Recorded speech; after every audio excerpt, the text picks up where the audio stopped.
Welcome back to Buzzworthy. I'm your host, Shalacia Harris, and today in the studio, we have Deena Al-Sammak, the founder of The Power of Play. Welcome to the show, Deena. Thank you so much for having me. I'm very, very excited to chat with you. And first of all, I love the name of your company, The Power of Play. One of the things that I'm doing this year is I'm really trying to play more from a sense of like creativity. How do we create? How do we just make life better through playing? And that's something I love, and I just want to like throw that out there. Thank you. But before we actually dive into the power of play and what you're doing, what do you think actually set you up to be an entrepreneur? My gosh, I feel like this is the part of my story that I just love to tell, and I could go on in like so many different tangents and details on this. But for me, I think entrepreneurship has always been like inherent to my personality, inherent to like my identity, I would say. And I didn't necessarily know that because growing up, my family is very science oriented. Like we not very much business people. Okay. But I always had that in my personality. So I'll give you some examples. As a kid, I was like left and right giving my dad business ideas. Like as a little kid, we'd be like walking on the street doing something random. Like one of the things I really wanted to do was like open up a family restaurant. Like that was like one of like my goals as a child. And I would pitch that to my dad all the time. And you know, for obvious reasons, he didn't take business advice or a business idea from a child. But it was something that I always loved. And it wasn't just the idea of starting a business. I think as a child, I had these qualities that I now look back on and I'm like, whoa, like that I use every single day now as an entrepreneur. Like one of the things as a child, and this wasn't even in a business context, I used to be a big dreamer. Like I used to love thinking big, and I was never sort of afraid of obstacles. If I saw something that inspired me, I thought of how I was going to implement that. And I'll give you an example. I think it was like in grade 3 or 4. There was this like presentation. Like I vaguely remember this presentation happening at my school, and they were talking about building these schools in Uganda and fundraising to fund this project. And there were these like I think there were these like older girls in the school at the time who were like selling bracelets, and I was like, I sort of put 2 and 2 together, and I was like, what if we could like do this and then raise money to send to Uganda?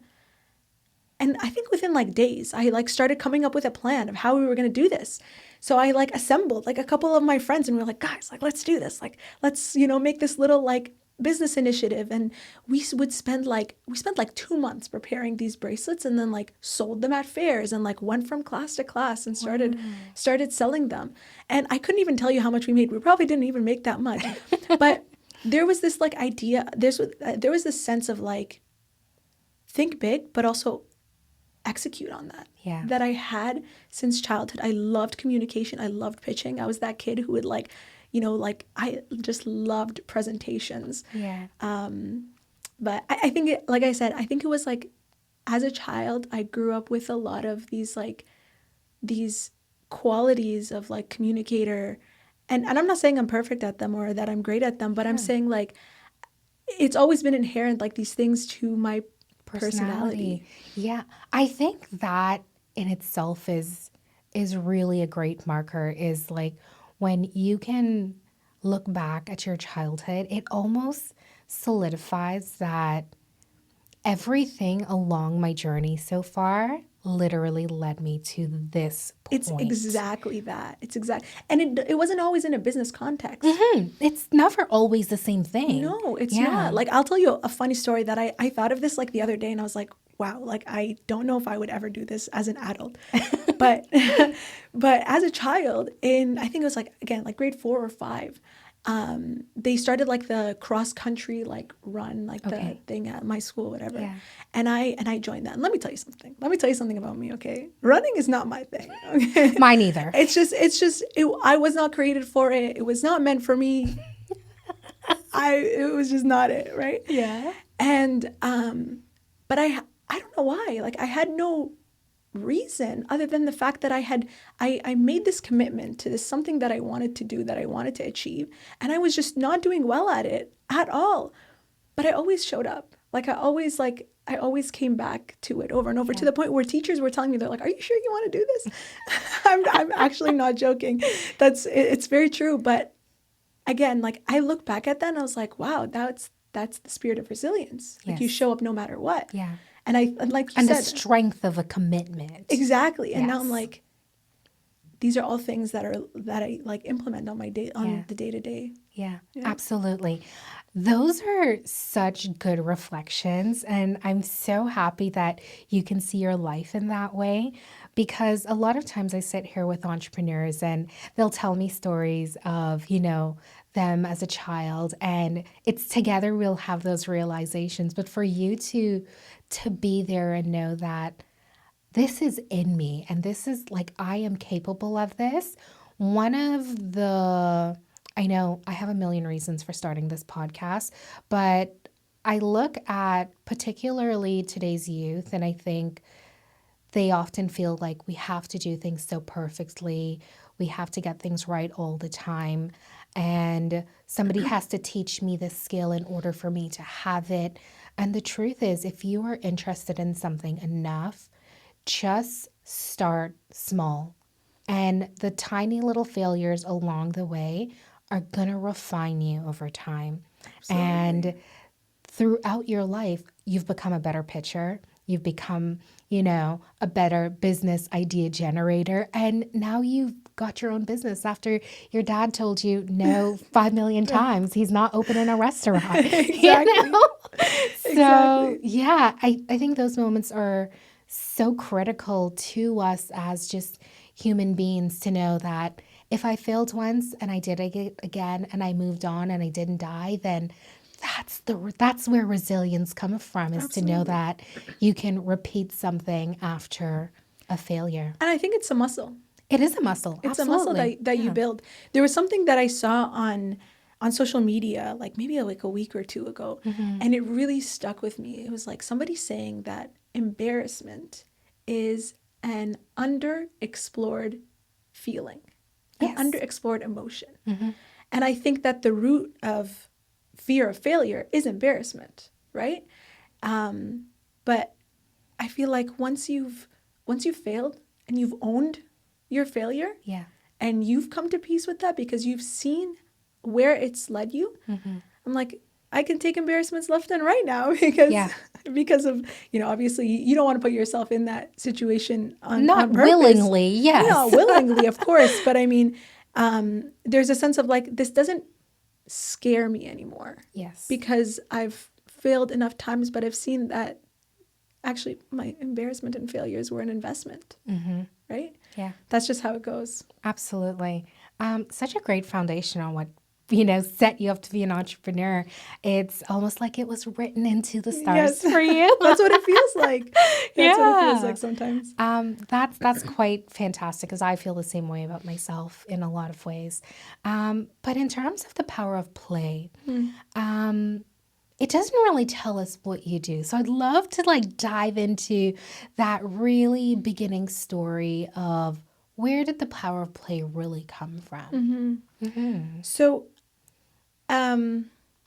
power of play came from, I would say, more than just like an idea. Like, let me tell you something. I really wanted to become an entrepreneur because I loved it so much. Like, it was so inherent to my personality, and it wasn't about it wasn't about just take an idea and do whatever that's not meaningful at all. No. But I had this drive to I want to create something that I can build with my own hands and that I could quite literally see it in somebody else's hand and it's making an impact on their lives, and I want to take it from start to finish. And that was it. I didn't know what that was. So my process was to stress test different things. So power of play came out of a conversation. Because Power of Play, let me tell you, maybe I should start with actually explaining what we do at Power of Play. We're creating a medical device that measures hand grip and pinch strength for kids going through physical rehabilitation. So that might be kids with brachial plexus injuries, muscular dystrophy, neurocognitive conditions, developmental disabilities. That impacts their fine motor skills because that plays a role in everything that we do on a day-to-day basis. So that's quite niche. So it's sort of like, how do you find that problem and I'm not a therapist or a healthcare professional myself. So for me, it came out of a conversation that came out of a previous startup. Okay. So it's like, it's sort of like a convoluted path, but it started with a conversation that I was having with a professor of occupational therapy at McMaster, because my previous startup was focused on the disability space as well. Take us back there. Take us back to the previous startup. So I'm like, I feel like I need to like backtrack, you know what I mean? Yeah. So my previous startup started because I also had experience working with Imaginable Solutions, which is also Hamilton based. Yes. And who was on our podcast. Yes. And that was focused on helping individuals with fine motor difficulties to be able to access musical instruments. So I'm a pianist myself, and I actually saw this woman on YouTube who was like playing actually my favorite hymn. It's called the Via Dolorosa, and she had like very limited mobility, but she was playing it, I'm going to be honest with you, much better than I play it myself. Wow. And I was like, wow, like this is amazing, but like how could there not be something to, help individuals like this? And then I met this other woman who I believe she's in Calgary, who had a stroke and was recovering, and she was also a pianist, and she had the struggle to get back into musical performance. And ultimately, I was working on that project. And so as part of my customer discovery and sort of like learning about the problem and how to build the solution, all that sort of thing, I had this conversation with Dr. Tara Packham at McMaster University. And that's the occupational therapist. That's the occupational therapist. Okay, we're back there. And so now we've crossed like this harmonies innovation stage, and now we're at Power of Play. Because I was learning about harmonies, right? And I asked her, and she was saying, just passing in conversation, she was like, like it's really great that you're looking into the disability space and occupational therapy space. Like, you wouldn't realize like how underserved this space really is for a world that has such cutting edge technology. Like, you'd be surprised the level of low tech we have in the OT clinic. She was saying, for example, when we try to measure grip strength for kids, we really struggle because, can you believe that like the devices that exist, they don't even pick up on a child's weak grip strength, yeah. And so we either have to use a blood pressure cuff to measure grip strength, or I just have them squeeze my fingers. What do you mean? What do you mean what are we talking about? This was in 2023. I was like, we're in 2023. You're telling me that the way we measure something that's used for a child's rehab by squeezing of fingers and tell me whether or not it's better than the last time they came? Which is weeks or months or days apart to compare it to. Exactly. So just seeing that that need and that gap was like a light bulb, right? Yeah. So that was sort of my pivot into Power of Play. And now we've been doing this for 2.5 years. 2 years, almost and a half. And why the name Power of Play? So it's so funny because it took my co-founder and I like maybe 3 weeks to come up with that name, and a lot of like brainstorming, because our device, our device takes a play-based approach to measuring hand strength. Because how do you get a child to do something? You make it fun, you make it engaging, especially when you're trying to elicit maximum effort. Like that's the whole thing here. Because grip strength isn't about, whether you can reach a threshold. It's tell me what your maximum is. Yeah. So how do you get a child to do that? Through a play-based approach. So there was that, and then power, because, power grip. but also the power of play in how, like, can we harness play and implement it in a medical context? Yeah. So there was just so many like, and there were so many like things of like grip and play-based approach and harnessing the power of play to bring about better outcomes.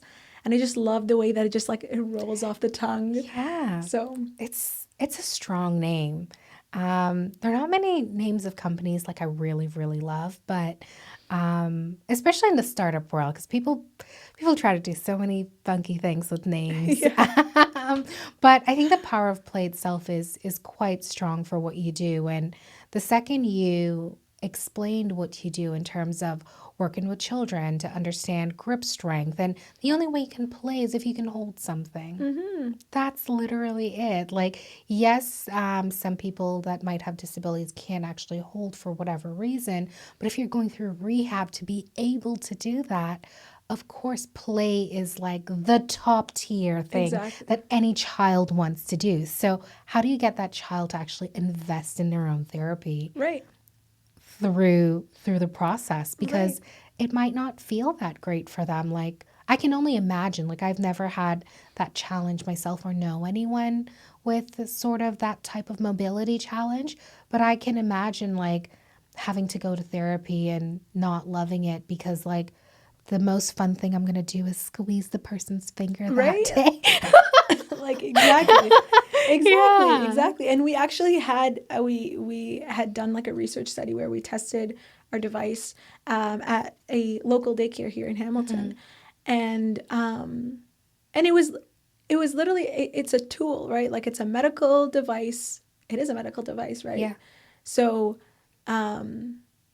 you would expect that the child just wants to get it over and done with. And kids came back for second and third tries with the device because they didn't see it as this medical device. They saw Yeah. it as a toy that they get to play with. And like, what's more fun than that? So, how would you describe it? Because you're quite early in terms of the development of what you're doing. And it's your product isn't necessarily in the market right now, but it's coming. You've been testing it with different therapists at the school that you said, the kindergarten school. So, what does the toy actually look like? Yeah, so like you mentioned, we're still in the sort of the testing phase, and now we're in the process of kind of developing a new model based on the feedback that we've gotten. But just to sort of get it visual, I feel it's so funny when I say this, and it always makes people laugh when I say it in a pitch, but it is quite literally a dinosaur. A dinosaur that roars, a dinosaur that has lights that that light up based on the The strength? strength of the child. And one of the things we thought of is like, do we integrate like a video game component into the device? So it quite literally is like an animal that is visually appealing, and it's green in color. Yeah. That's why everything power play related is green. But it is the idea is to get biofeedback. Like that was one of the critical things that we learned, is that for some children, and this and let me tell you something, we've used this device down to the age of 2 years old, Okay. which clinically children under the age of 5 aren't really considered reliable to follow verbal instructions. Okay. But the idea is that we don't want to rely on these verbal instructions. We want to be able to, like, the idea is supposed to be, it's intuitive. You see the lights getting, as you grip harder, the lights grow in intensity. Yeah. Therefore, I must be doing better. Yeah. And an audio stimuli that sort of like gives that child That feedback. that boost forward. Yeah. And like I mentioned, like it's, some of these kids have come back for multiple tries because they wanted to play with the device. So yeah, that's ultimately sort of what it looks like. There's so much, I love about that because it's just like very basic things. And I think people think, not to say what you're doing is basic, but I think people overthink what innovation really is and what it means to really solve a problem, because it's just taken a problem and seeing it from your customer's lens and create and solving that problem for them. And the challenge is for children who's a customer of your customer. They just want to play. They just want to have a good time. Right. That's their only goal. So to make it something fun, engaging, and giving them all the stimuli that to get the responses that you need from them Exactly. is amazing. So I love that you actually took it to a kindergarten to test it. Yeah, because how else do you engage kids, right? Like you really have to get like down to that level. It's not about it's never about sophistication. It's about what works for your market.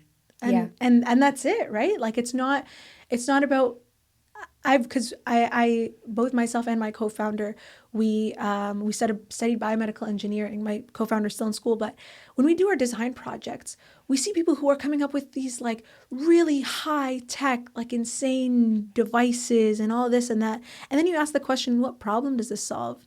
And it's like crickets. Yeah. 'Cause They'd be like, this is just cool. It's just That's just nice. cool, but like what do you do with cool when there's no market to fill in? Like what if you adapted that to something that the market actually needs, right? Yeah. And I think that's where, and I talk about this all the time, that's where I think there's, especially in the biomedical space, a bit of misalignment between clinicians and engineers. Because engineers just want to build, and I get that because they have these ideas that they want to make real. But clinicians are often like, that's not the reality. Like that's not practical in practice. So that's why I'm like, co-design is so important in situations like this. And that's something you have done throughout this process. Yeah. All of it has been validated and co-designed. Yeah. Because we're not the experts, and we need to realize that we're not the experts. But how do you get the experts to trust you to say, I'm the right person to build this? Because you were a student when you started this, right? And often professionals are just like, well, how are you going to help us? I know better. You know, how do you get over, like, you're so young. Like, how do you get over all of those preconceived notions of you as a problem solver in this space that is new to you ultimately? Can I tell you something? I think you just don't overthink it. Sometimes when you come in with the confidence of like, I'm here to solve your problem, and you speak with that confidence, trust is not just established by credentials or age. Trust is established by attitude. Yeah. And I'm not saying that you need to be like a super, like bossy or strict or no, but I think it's as simple as like, hey, I'm creating this. This is where we're at right now. I'd love to get your feedback because, I want to implement this and make this real. That I never really, at least with the market that I'm working with, I've never had that like backlash of like, no, like you're too young to do something meaningful. I've actually, to be quite honest with you, I mean, maybe it's also because of the fact that the clinicians that I work with also work a lot with kids. So maybe they see me as one of their kids. I have no idea. But I think like a lot of people have actually been like, you know what, I actually respect that you're a student and young and doing this. And I think that also, I think being somebody who relentlessly pursues what they want to do, that shows, even if you don't think it does. Yeah. I think that's what I've found over time, that like, I will just do something because I just love it and I just will want to do it all day long.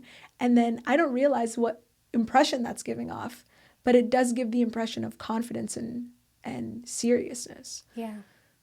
So going back to sort of your why, because you've always wanted to solve a problem for someone, but why the disability space specifically? Having seen how underserved it is, it doesn't make sense to me. Like it just doesn't sit right in my brain that we're still using finger grip tests for kids with disabilities. Why is that? Because the market is more niche? that's a problem. If It's we're too not, small. It's not profitable. well, that's how it's perceived. But is Okay. that true? Is it true? Well, I mean, from the research that we've done, it Yeah. is, right? But it's not about, I think people overlook this space a lot. But there was something that I saw on, I think it was like LinkedIn, where it was like text messages were initially created for individuals with disabilities because as a form of communication. Like, you can fact check me on this one. I'm not 100% sure. I'm pretty sure I saw that on LinkedIn. Like, I'm not. I'll just do a quick Google. But No, talk. Tell me more as I do a quick Google. But I mean, so many, or even elevators, like those were initially created for individuals who needed that extra support that end up becoming part of everybody else's daily life because it's a sort of disruptive innovation for a niche market that ended up growing into something much, much bigger.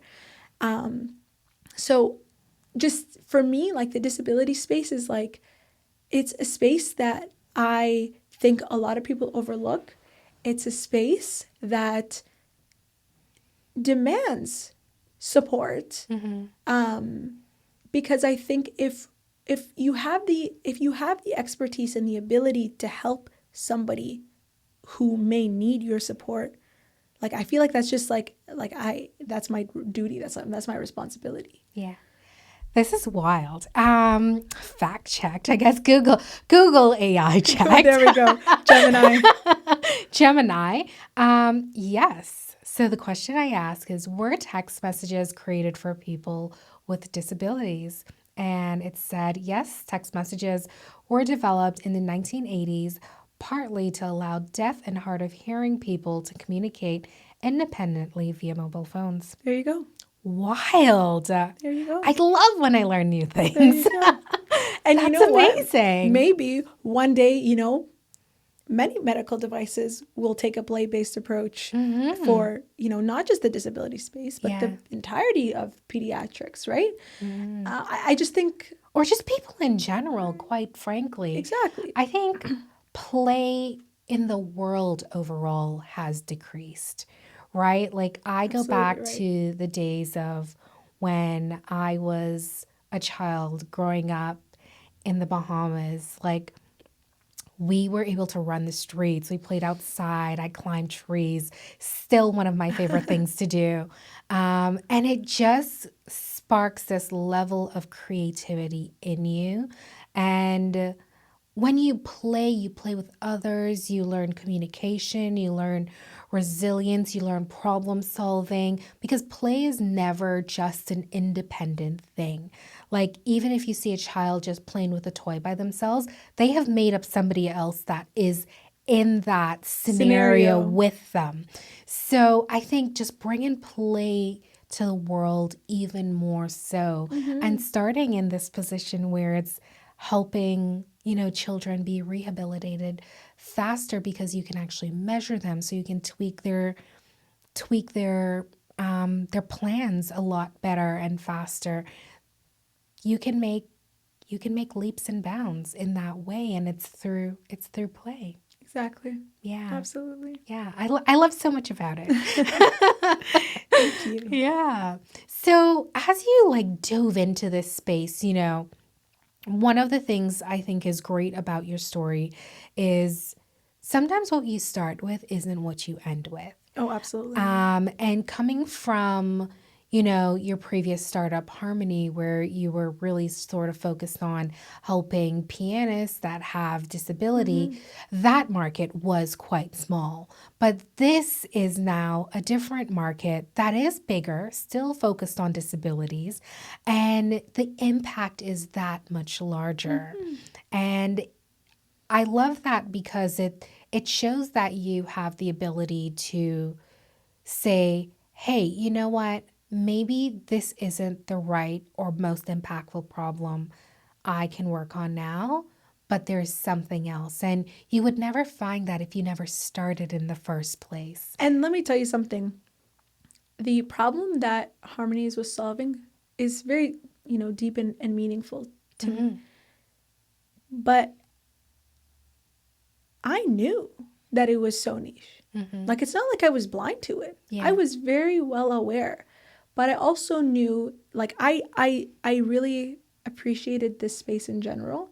But I also knew that if I wasn't going to start somewhere, I was never going to get anywhere. Yeah. So to me, I knew that, you know, I wanted to pursue harmonies as much as I possibly could, but maybe there was going to be another pivot, and I was ready for that from day one. And it wasn't a planned thing, but I knew that this was a space that I wanted to innovate for.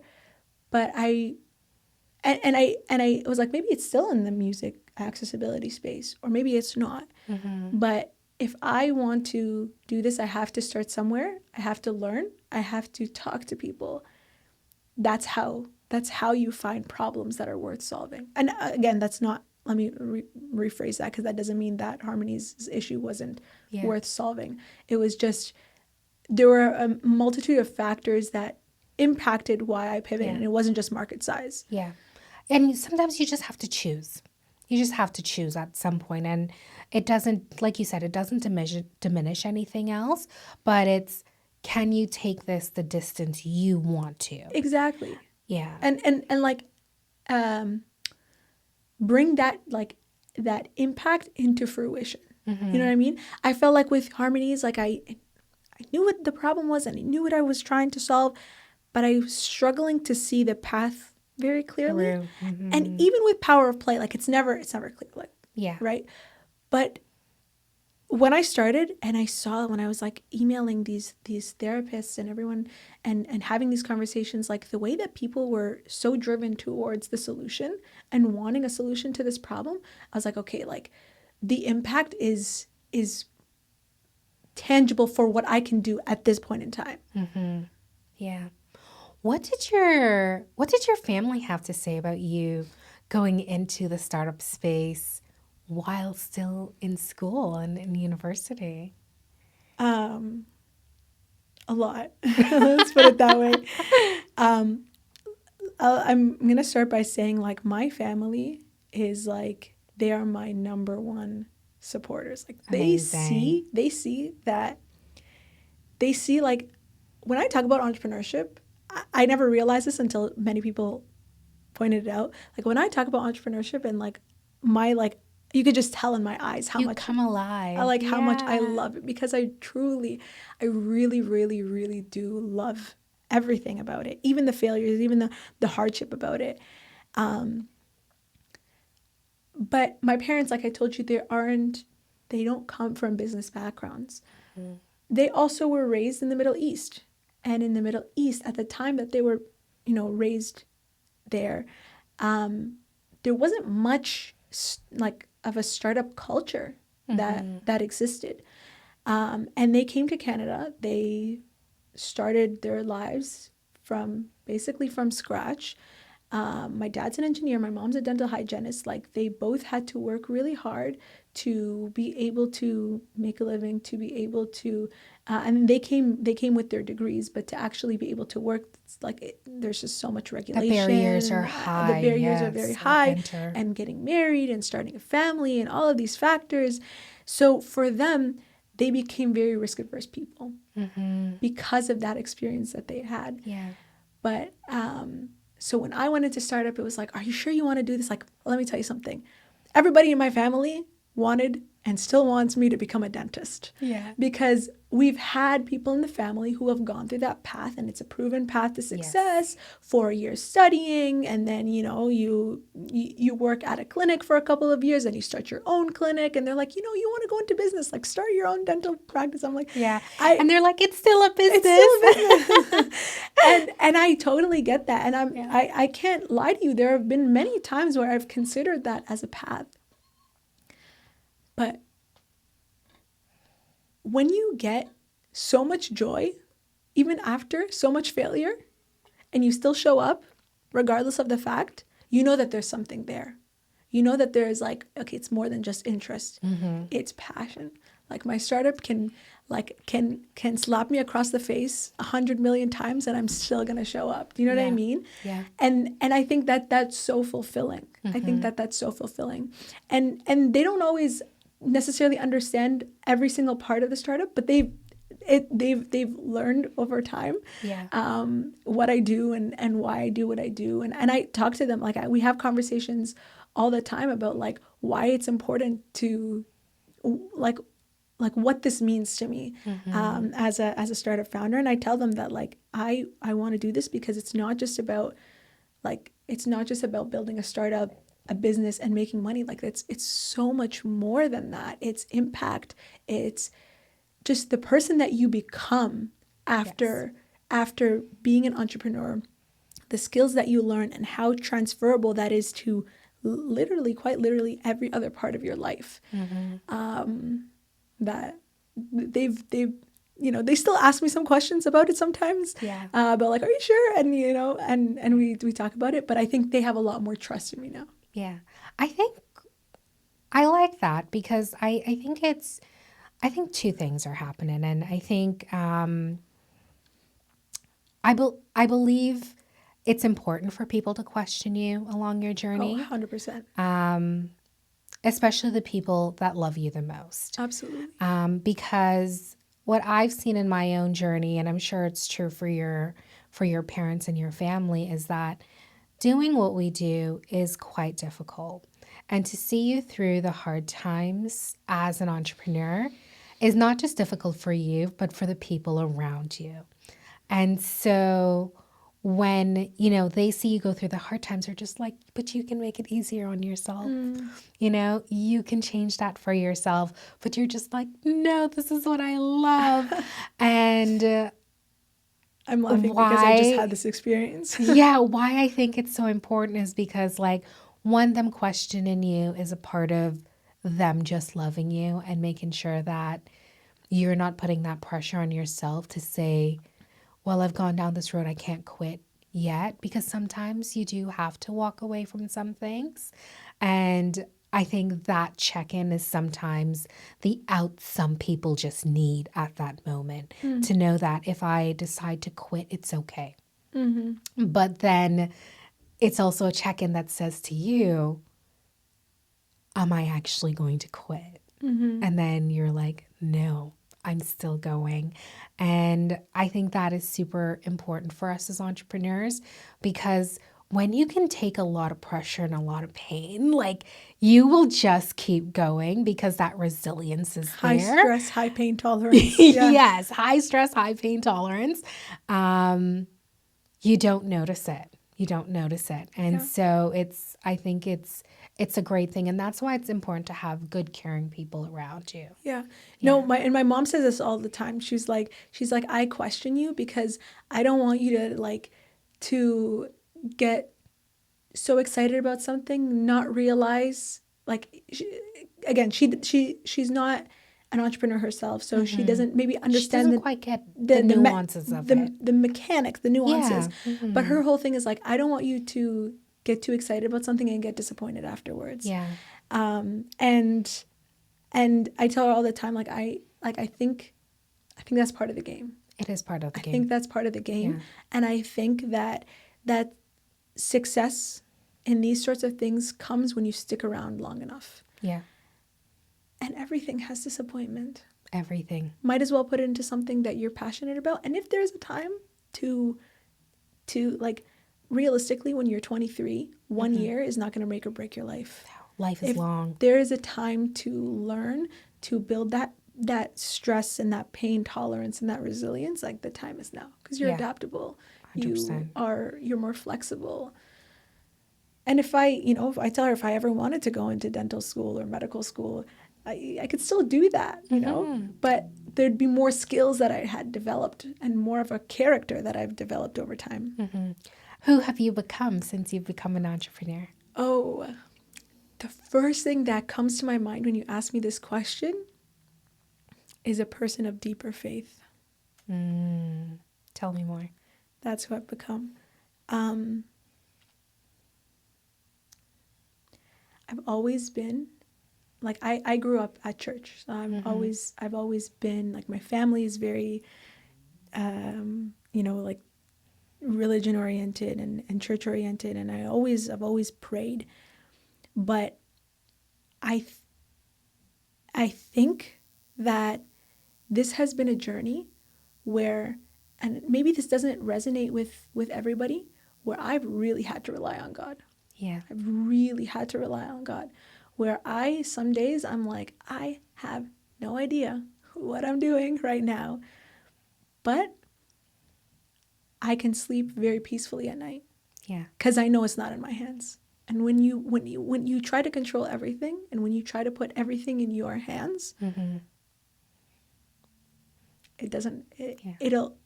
You'll be disappointed. I think when you have faith, especially in this way, it releases a lot of pressure off of you in a lot of ways. It doesn't stop you from working as hard as you do. No. But it releases that pressure to say, okay, if this isn't the way, there must be another way, and I can still find it. Absolutely. Yeah. Absolutely. And I don't know, I just think it's just strengthened my relation. And I think people have this notion that entrepreneurs are like self-seeking and power-seeking and money-seeking and this and that, and these like negative connotations. But I actually think that it's humbled me. Yes. I think it has, as a leader, it's made me think about people more than I think about myself. It has made me put so much more trust and faith in, like, my prayers are like so much more real and meaningful and deep now than they've ever been before. It also has, taught me the importance of, and I always struggle with this, and I think a lot of entrepreneurs struggle with this, is like, we want to wake up and the first thing we want to do is open up the laptop and work until we sleep. But it's taught me the importance of, like, no, God comes first. And it's forced me to step back in certain, and I still struggle with it. My brother tells me this all the time. He's like, you need to stop working. You need to come sit down and not do anything. Yeah. But I think the days that I pray first, absolute first thing I do, everything, even with the business, runs smoother. Yeah. And even when it's not smooth, there's peace. There's peace. Yeah. 100%. Yeah. Very interesting, because I grew up in the church. Like, I grew up going to church and things like that. And I never denounced God or anything like that. But I will say truthfully, in the entrepreneurial journey, that yes, faith in God becomes a lot stronger. 100%, at least for me. And obviously this is what you're saying as well too. And it's just because some things just, if you try to control everything, you are going to kill yourself in the process. And I experienced that myself. By the end of 2024, I was done, because I was pushing everything. I was controlling everything. And the second I relinquished control and just surrendered everything. What is for me is for me. What is meant to come to me will come to me. I will continue to do the work for it. And the second I did that, peace entered my life. And it's been over 2 years now, and I don't think I would do entrepreneurship a different way. No. Yeah. And there's another thing too that I wanted to mention earlier, and then it slipped my mind. Identity.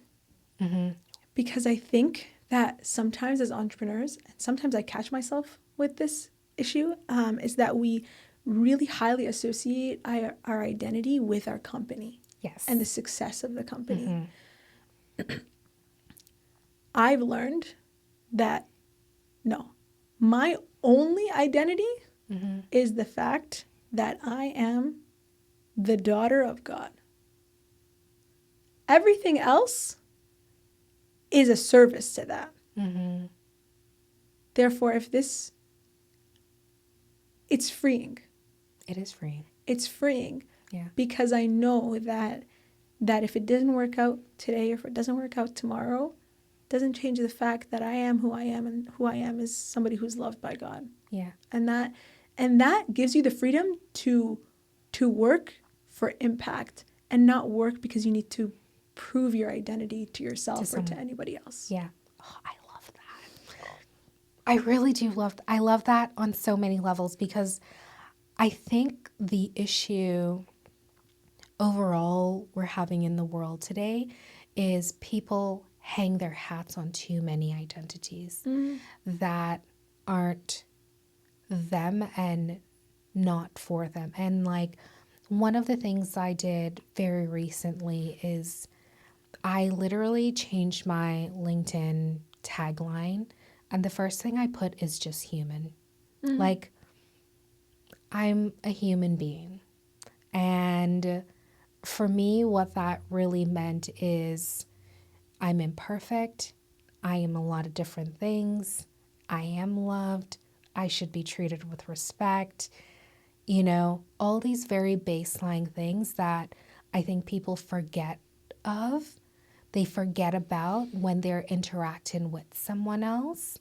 And I think if we return back to that, because all of those things are who we are, because like God is love, and that's who we are. And if we just return to that as a human being, like, we will stop dividing ourselves the way we have divided ourselves from an identity perspective. 100%. Yeah. 100%. Absolutely. Yeah. I love that. Yeah. I don't typically go into like this part of people's lives, you know, or my own life for any reason per se. But I think it's such an important conversation, and one that people don't have a lot of, because, like you said, people hang their identity on what the external factors of success look like, All of these and the things titles that they wear every day. and all of these things Yeah. can vanish within seconds. 100%. Within 100%. minutes. Yeah. Yeah. I love that. Yeah, this has been so good, Deena. But as we sort of wind down the podcast, what is the biggest thing you have learned so far in your entrepreneurial journey?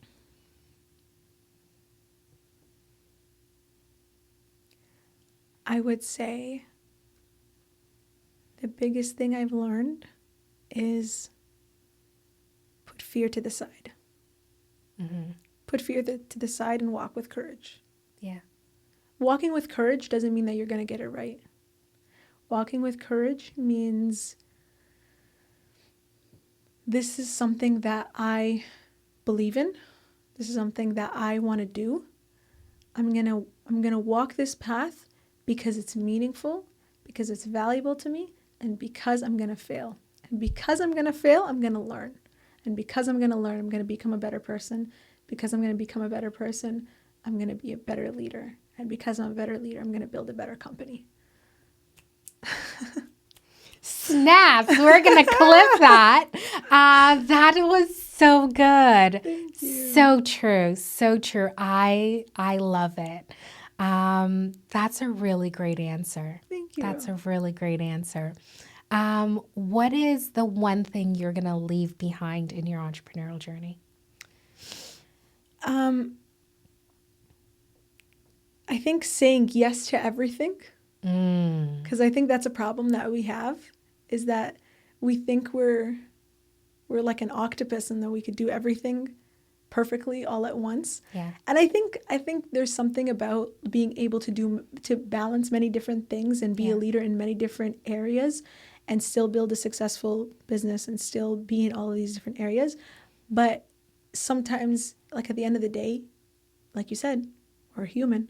Yeah. And there's only 24 hours in a day. And sometimes you have to sort of pick and choose like what is leading me to my mission. Yeah.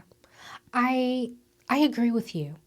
But I do think there is a time for yes to almost everything. And I think that time is an exploration time. It's your discovery. Like, discover yourself, discover what's important. And the only way to do that is to put yourself in a plethora of uncomfortable conversations and uncomfortable positions by saying yes to different things. For sure. And when you hit that one thing that says, this is it, you go into deep. Focus mode. Yes, you go into focus. You say yes to only that. and no to everything else. And there's this one entrepreneur, you know him as well, Eric Spearing. One of the things he said on our episode together was, wealth is built over time. And yes, a part of entrepreneurship is getting that financial success at the end of the day. And that's what that takes, is to say no to other things until you have this additional freedom to then start to say yes to different things at a certain point in time. But you need that focus. Yeah. And to that, and I actually did that in my first few years of entrepreneurship, because I think I only told you like maybe half of the full story. There was a lot of like, I would try this and I would try that, and I would start having like these random different conversations just to have different conversations. Yeah. But to that point, I think wealth, before it being a financial, monetary thing, I think wealth starts up here. 100%. Because wealth starts when you build the character that can hold the wealth. Yes. And I also don't think that wealth is just monetarily. I don't think so. Yeah. I agree with that. There's someone, I forget, I think it was Faisal Bello. And I remember when we were recording his episode earlier this year, I just couldn't think of any other words for him other than someone that was just like rich in experience. Like that, you can't buy that. You can't buy it. Yeah. Absolutely not. Yeah. So that discovery phase also gets you that wealth and just experience overall. Absolutely. Yeah. Absolutely. Yeah. And what's one thing you're absolutely taking into the future with you, Deena? I think we touched upon this, but faith and resilience. Yeah. Because I think those are foundational. When you have faith, you can have resilience, I think. Because knowing that you are an instrument to making other people's lives better in any way, shape, or form that looks like,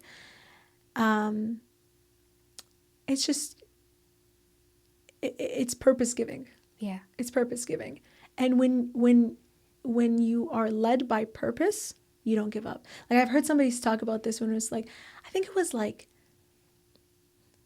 this might even be Pitbull who would have said it. But he was like, when you're chasing money, like, you're gonna burn out so quick because it is not purposeful and meaningful. But when you're chasing impact, that is always your reason to get back up and to keep going, to get back up and to keep going. Because when I really think, as every entrepreneur has thought about, I'm like, am I doing the right thing? Should I pivot? Should I not? Should I stay in this for longer? But when I think about like the community that I've built around Power of Play from a clinical standpoint, and the people who now I feel like are relying on me, that's my purpose. I can't just walk away. Yeah. It's so hard to do that. And somebody said that. They said that, another student group has tried to do a project like this in the past, and then they finished the project, and then we never heard back from them. And I was like, no, I promise you that's not going to be us. I promise you that is not going to be us. So yeah, you feel responsible. Yeah. That's a really good one. I like that. Thank you. You're going to be so successful, Deena. Thank you. God willing. You will, in every way, And I do wish that for you. And this was such a wholesome conversation. It was, absolutely. In every way, we started as Deena, as a child, just being herself, generating ideas to the woman you are today. And I'm so excited for what Power of Play is going to do for the world. Thank you. I'm excited too. I hope we change the face of the medical context through the power of play. That's good. I hope you put that on your website. That just happened spontaneously. Listen, do it. And this will be in the episode. So if you forget, it's here. It's documented. It's documented.